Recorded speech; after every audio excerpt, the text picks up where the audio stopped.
All right, fans of music, welcome back. It's Dave, the Real Music Observer, observing real music in real time for real people just like you right there. And me, yours truly, right here. Been spending some time actually listening to Eddie Trunk the last couple of days. Some folks have been uploading some quality audio, and I've been perusing some of these clips. And this thing with Paul Stanley and the $21,000 guitar. Holy crap, Batman. I mean, these guys going on their, supposed final tour. At the beginning of this, I thought, hey, maybe Eddie, is just a Kiss hater, and maybe he ought to just settle down about this. But the more I learn about these guys and what they're doing, it's almost as if they're just cashing out. You know what I'm saying? They're looking for ways to make huge sums of money. And for 21 grand, you can go and meet Paul Stanley and you get an autographed guitar. And the guitar is probably worth maybe $300 or $400. It's probably a knockoff of the one he's using on stage. He may actually play it for a little while on stage, but it's not the quality guitar that I'm sure is in his collection.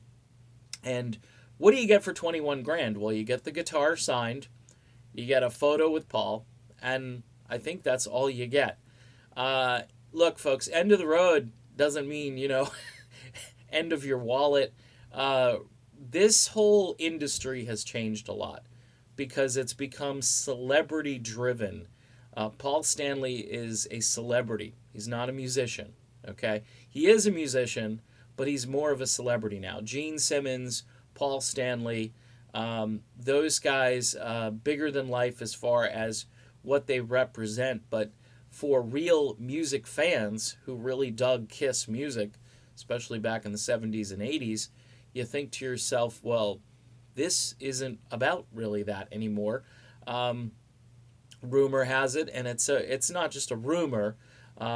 It's been verified by people who are much smarter than I, who can hear the music being played at these Kiss events, and it's backing tracks and backing vocals, and certain guys aren't even close to a microphone during certain parts of the song, but yet mysteriously vocals come out.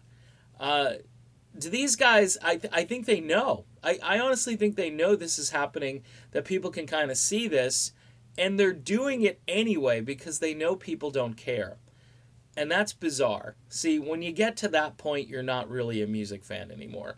You're there for the celebrity, the spectacle, the event. Oh, it's bigger than life. I got to see Paul Stanley. I got to see Gene Simmons. I paid $21,000 to hang out. Not even really hang out with Paul Stanley that long. It's not like you get to hang out backstage like in the old days when I used to get my backstage passes.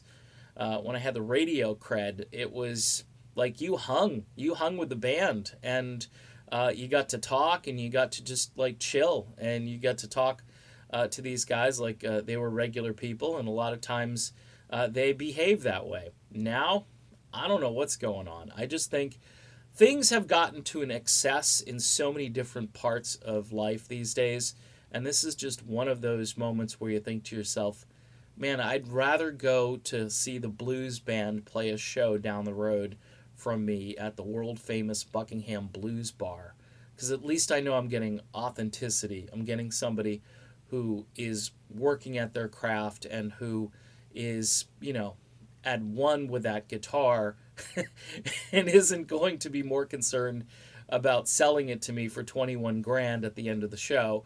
The hardworking people, the blue collar musicians who are out there, this just all flies in the face of that. And it's kind of like the Britney Spears stuff has filtered down to some of these guys, and I don't get it. So anyway, Eddie Trunk really on point lately, and I got to give him some kudos here because I've kind of busted on him, and I'll continue to bust on him at times, but he's pretty good. He and I about the same age, and I think we've had some of the same experiences, except he really made it big in radio, where I was just a a little fly on the wall, so to speak.